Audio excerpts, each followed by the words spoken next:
जय मसीह की प्रिय विश्वासी भाइयों बहन, प्रभु यीशु का हम दिल से धन्यवाद करते हैं जो प्रतिदिन न सिर्फ हमारा बोझ उठाता है बल्कि हमें शांति, आनंद और अपनी महिमा से भरता है कि हम परमेश्वर के आनंद से, उसके उपस्थिति से और उसके महिमा में भी होकर के आगे बढ़ते रहें, क्योंकि परमेश्वर ने एक बड़ा सौभाग्य दिया उसकी महिमा का दर्शन करने का।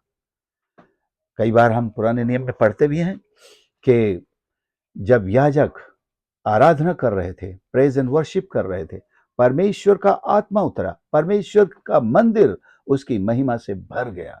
वाह! जब मंदिर भर गया तो याजक मतलब आराधना का काम करने में मुश्किल आने लगी उनको। तो ये किस तरह की महिमा होगी कि ऐसा नहीं कि महिमा परमेश्वर के मंदिर में उतरी तो याजक वहां से भाग गए, भागते नहीं बल्कि और आनंद परमेश्वर की महिमा के अंदर या महिमा से भर करके। नए नियम में तो परमेश्वर का मंदिर हम हैं। जब उसकी महिमा उतरती है तो हमारे हृदय में, मंदिर में ही तो भरेगी ना। हमारा जीवन कितना आनंदित और कैसा, यानी कि परमेश्वर की सामर्थ से भी भर जाएगा। ईश्वर के वचन के बारे में एक वचन हम पढ़ते हैं, यशाया 55 उसका 11। उसी प्रकार से मेरा वचन भी होगा जो मेरे मुख से निकलता है, वह व्यर्थ ठहरकर मेरे पास ना लौटेगा, परंतु जो मेरी इच्छा है उसे वह पूरा करेगा और जिस काम के लिए मैंने उसको भेजा है उसे सफल करेगा। परमेश्वर अपना वचन भेजता है। इस सच्चाई को हम अपने जीवन से झुटला नहीं सकते, इनकार नहीं कर सकते। और जिस काम के लिए वो भेजता है आपके जीवन में, आपके हृदय में, वो उसे पूरा करके ही रहता है। परमेश्वर का वचन हमारे जीवन में काम करने के लिए आता है। याद रखें, आप अगर प्रभु के भवन में आए हैं या आज प्रभु का वचन खोलकर बैठे हैं, पढ़ रहे हैं, या यूट्यूब से प्रभु का कोई संदेश सुन रहे हैं, परमेश्वर का वचन आपके हृदय में आएगा। वो काम करने के लिए आता है। उसका काम क्या है? एक पापी को उद्धार देना, उसके कठोर हृदय को तोड़कर नरम बनाना, नम्र बनाना, दीन बनाना, उस हृदय के अंदर फैली हुई सारी अव्यवस्था को, सारा मिसमैनेजमेंट, सारे पाप, गंदगी, इन सब को दूर करना प्रभु यीशु के लहू से धोकर साफ करने के लिए आता है और हमको सामर्थ्य बनाने के लिए आता है। अगर हम बीमार हैं, हमें चंगाई देने के लिए आता है। अगर हम आशाहीन हैं तो हमें आशा देने के लिए आता है कि लुक टू द लैम, उस मेमने को देख, कलवरी पर उस मेमने को देख जिसने अपना जीवन तुम्हारे लिए कुर्बान कर दिया है, तुम्हारे लिए दे दिया है। तुम्हारे जीवन से संबंधित हर आशीष का प्रबंध उसने किया है। स्वर्ग और पृथ्वी पर जो कुछ भी तुम्हें चाहिए, तो उसका वचन यही न सिर्फ बताने के लिए, वचन केवल सूचना नहीं देता है, वचन आशीष लेकर के आता है। जैसे बचपन में हम लोग बड़े, आज भी वो बात है, हमारी मम्मी बाजार में जाती है तो हमको पक्का निश्चित है कि मम्मी हमारे लिए खाने पीने की चीजें लेके आ रही है, ठीक है ना। और जैसे ही मम्मी घर पहुंची बाजार से, हम दौड़ करके लिपट गए कि मम्मी आ गई, मेरे लिए क्या लाई, क्या लाई। परमेश्वर के वचन से कुछ लोगों को ऐसे आशा होती है कि आज प्रभु मुझे देगा, लेकिन ये आशा तो हम लेकर के जाते हैं, लेकिन आशा से परे तब होता है जब परमेश्वर ने जो सोचा होता है वो हमको देता है। हम तो छोटे थे, खाने पीने की, मम्मी तो हमारे लिए कपड़े भी लाई है, मम्मी तो और भी बहुत कुछ लाई है ना भाई। वो तो हमारी सोच में नहीं था। हमने तो सोचा कि लड्डू लाएगी, बस चॉकलेट लाएगी, लेकिन मम्मी तो पता नहीं क्या क्या लेके आ गई। हम यही थोड़ा थोड़ा सोच के जाते हैं, छोटा सोच के जाते बैठते हैं प्रभु के सामने, लेकिन प्रभु ने हमारे लिए बहुत बड़ा सोचा होता है। जो बातें आप लिखा है तुम्हारे चित्त में नहीं चढ़ी, तुम्हारी समझ में नहीं आई, तुम्हारे मन में भी नहीं आई, परमेश्वर वो सी चीजें हमारे लिए करता है। और जब उसका वचन आता है तो केवल हमें सूचना देने के लिए नहीं आता है कि बाइबल का एक पद आपने सुन लिया, रट लिया, याद कर लिया, अपने बच्चों को भी घर जा करके रटाएंगे, No, my friends, it comes full of blessings.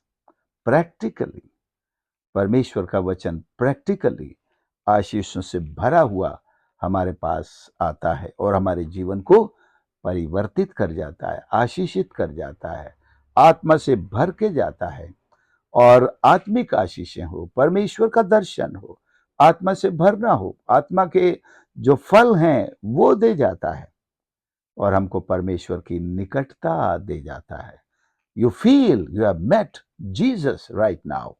आपकी यीशु से मुलाकात हुई है, यीशु के मुख का प्रकाश आप पे चमकने लगता है। तो परमेश्वर का वचन जब आता है, ये किस किस स्रोत से आता है, ये भी सोच सकते हैं। सबसे पहला स्रोत यही है, ईश्वर का वचन जो हमारे पास लिखित रूप में परमेश्वर ने दिया है ना भाई। अब इसी स्रोत से कोई आपको प्रचार कर रहा है, वो व्यक्ति एक स्रोत हो गया, लेकिन उसका स्रोत यही है। और आप मान लीजिए मनन कर रहे हैं या प्रार्थना कर रहे हैं, आंखें बंद करके बैठे हुए, परमेश्वर को कोई दर्शन आता है, जैसे पुराने नियम के नबियों के बारे में पढ़ते हैं, यहोवा यूं कहता है मूसा से लेकर या अब्राहम से, परमेश्वर ने कहा उससे बातें डायरेक्टली बातें करता था। लेकिन अब उसने सब कुछ हमको अपने पवित्र वचन में लिख करके दे दिया। अगर कोई भविष्यवाणी भी करता है तो इसके कनेक्शन में ही उसको बोलना है। कई लोग इससे हट करके भविष्यवाणी करने लगते हैं, प्रॉस्पेरिटी भविष्यवाणी कर लेते हैं। मुझे दिख रहा है तुम्हारे जीवन में ये मिलने वाला है, तुम्हें एक फ्रिज मिलने वाला है, तुम्हें घर मिलने वाला है, ये दिखता है आज के नबियों को। लेकिन ये नहीं दिखता है कि तुम्हें उद्धार पाना है, पवित्र आत्मा तुम पर उतरने वाला है, तुम आत्मा के काम में आगे बढ़ने वाले हो, ईश्वर की सेवा करने। बहुत सारी चीजें हैं, बहुत सारी आशीषें हैं, उनको वो छूते ही नहीं। वो यही सोचते हैं कि उनको प्रॉस्पेरिटी का एक लालच लोगों में लगा हुआ है। हाँ भाई, उस लालच से बना बना के भविष्यवाणियां, और वो कभी पूरी नहीं होती क्योंकि वो तुमने बनाई है। पूरी हो भी जाए तो एक तुक्का मारा है तुमने, संयोग से अगर 10 बातें कही और एक हो भी गई, देखा मैंने कहा था ना। तो ऐसे नबियों से दूर रहना है। वो नबी जो परमेश्वर के आत्मा से भरकर, आत्मा से प्रेरित होकर, अपने मन से प्रेरित होकर नहीं,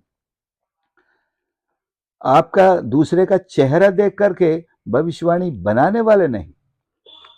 परमेश्वर का वचन तो अपने आप आपको और मुझको पता भी नहीं भविष्यवाणी का रूप लेकर के लोगों को क्या क्या बोल जाता है और आशीष भी दे जाता है।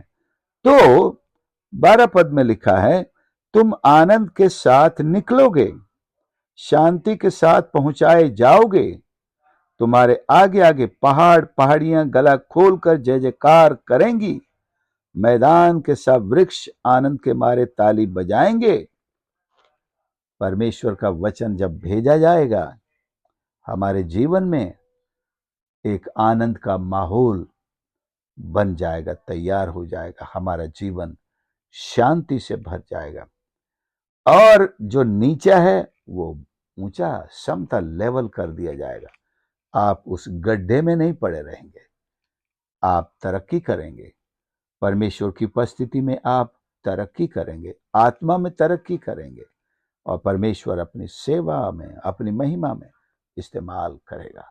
परमेश्वर ये चाहता है कि हम परमेश्वर की उपस्थिति में आगे बढ़ें, उसकी आशीषों में, और उसका वचन जो आज हमें मिला है हमारे जीवन में काम करें और निश्चित काम करें। केवल एक सूचना लेकर हम घर नहीं जाएं, केवल उस पद को अंडरलाइन करके अपनी बाइबल में न चले जाएं, अंडरलाइन भी करें, लेकिन वचन जो काम करने के लिए आज भेजा गया है, ये न कहें कि उसके लिए है, उसके जीवन में काम करे। प्रभु मेरे जीवन में काम कर, प्रभु तू मुझ में काम कर, अपनी सामर्थ को मुझ में प्रकट कर, तेरा आनंद मुझ में प्रकट कर, पवित्र आत्मा के कार्य मुझ में प्रकट कर। I yield my life to you at your feet. मैं अपना जीवन तेरे चरणों पर तुझे देता हूं प्रभु, मुझ में काम कर। किसी किसी को तो यहां तक एक ईर्ष्या होती है कि भाई, और किसी को नहीं, प्रभु तुम मेरे ही जीवन से काम कर, इन सब को मेरे जीवन से आशीषित कर। अच्छी बात है, दूसरों को भी रोकना नहीं चाहिए, लेकिन आगे आकर के मुझे प्रभु आपका वचन जो आज भेजा गया है वो मेरे जीवन में काम करे। कई लोगों को धकेल धकेल कर वेदी पर बुलाना पड़ता है? सबकी आंखें बंद करवानी पड़ती हैं क्योंकि उसको खड़े होने में शर्म आ रही है, दुआ करवाने में शर्म आ रही है। माँ भी उसको घूंसे मार रही, जा जा दुआ करवा ले, जा करवा ले। नहीं, इधर उधर देखेंगे, शर्म आ रही है। बहुत से लोगों को शर्म आती है ईश्वर के पास आने में, डरते हैं आसपास जो बैठे हैं वो क्या सोचेंगे। मैं तो इतने समय से चर्च आ रहा हूं, मैंने अभी तक आशीष नहीं पाई, मैंने अभी तक मेरे जीवन में पवित्र आत्मा के लिए दुआ नहीं की, बपतिस्मा नहीं लिया, मैं क्यों खड़ा हूं? शैतान भी ये रोकने के लिए सिखाता है, अरे तू क्यों, जबकि शैतान जानता है अगर ये खड़ा होगा तो मेरे हाथ से निकल जाएगा, फिर मैं इसके जीवन में, इसके मन में कैसे काम करूंगा? अगर इसने तौबा कर ली पापों से, फिर मैं इससे पाप कैसे करवाऊंगा? वो नहीं छोड़ना चाहता, वो उसके मन में ऐसे ख्याल डाल रहा है। तो प्रियो, याद रखें, परमेश्वर का वचन सामर्थी है, वो अपना काम हमारे जीवन में करने के लिए भेजा जाता है। आज जो वचन आपने सुना है, अपने हृदय में काम होने दे, परमेश्वर की महिमा होने दे, क्योंकि हमारे जीवन के लिए आशीषें रखी हुई हैं। उन आशीषों को पाना आज मेरे लिए जरूरी है, और ये मेरे ही लिए आया है। माफ करेंगे, एक आवाज मुझे इस समय डिस्टर्ब करती है। ये वचन मेरे लिए भेजा गया है और मैं इस वचन को अपने हृदय में ग्रहण करूंगा, प्रभु के आत्मा को काम करने दूंगा, और वो आशीषें मैं अपने जीवन में पाकर रहूंगा। I will receive those blessings for which the word of God has been sent into my heart. आइए हम प्रार्थना करें। प्यारे प्रभु, हमारी सहायता और मदद कर खुदाबंद। आपके वचन के लिए धन्यवाद करते हैं जो आप हर पल, न सिर्फ प्रतिदिन बल्कि हर पल हमारे जीवन में भेजते हैं कि हम परमेश्वर आशीष पाएं, परिवर्तन पाएं, और आपके आत्मा से भर जाएं, और आपकी सेवकाई के लिए अपने आप को दे दें, तैयार करें, और जो फल आप हमारे जीवन से आज लाना चाहते हैं उन फलों को हम ला सकें। परमेश्वर, हम प्रार्थना करते हैं कि आपकी संपूर्ण मर्जी हमारे जीवन में पूरी होने पाए, आत्मा का संपूर्ण कार्य आज मेरे जीवन में होने पाए। प्रभु, आप बढ़ें और हम घटें। हमारे जीवन को आपके चरणों पर समर्पित कर देते हैं, आप इस्तेमाल करें परमेश्वर। ये आपका है प्रभु जी, आपने इसको खरीदा है, अपने खून से धोया है, खरीदा है। आपकी महिमा के लिए इस्तेमाल करें। हर एक सुनने वाले को आशीष कर प्रभु जी। आज का दिन आपकी अगुवाई से भरा हो, आपके आनंद से भरा हो, आपकी शांति और चंगाई से भरा हो, आप ही की मर्जी में चलने वाला हो, और आपकी आशीषों से भरा हो। धन्यवाद, धन्यवाद, धन्यवाद के साथ प्रार्थना हर एक सुनने वाले के लिए प्रभु मेरी, कि उनके और उनके परिवारों को बड़ी आशीष प्रदान कर, आपकी महिमा का कारण हर परिवार बन सके। आपकी इच्छा हर परिवार में यीशु के नाम से पूरी होने पाए। Bless each soul in the name of Jesus. Bless us all together.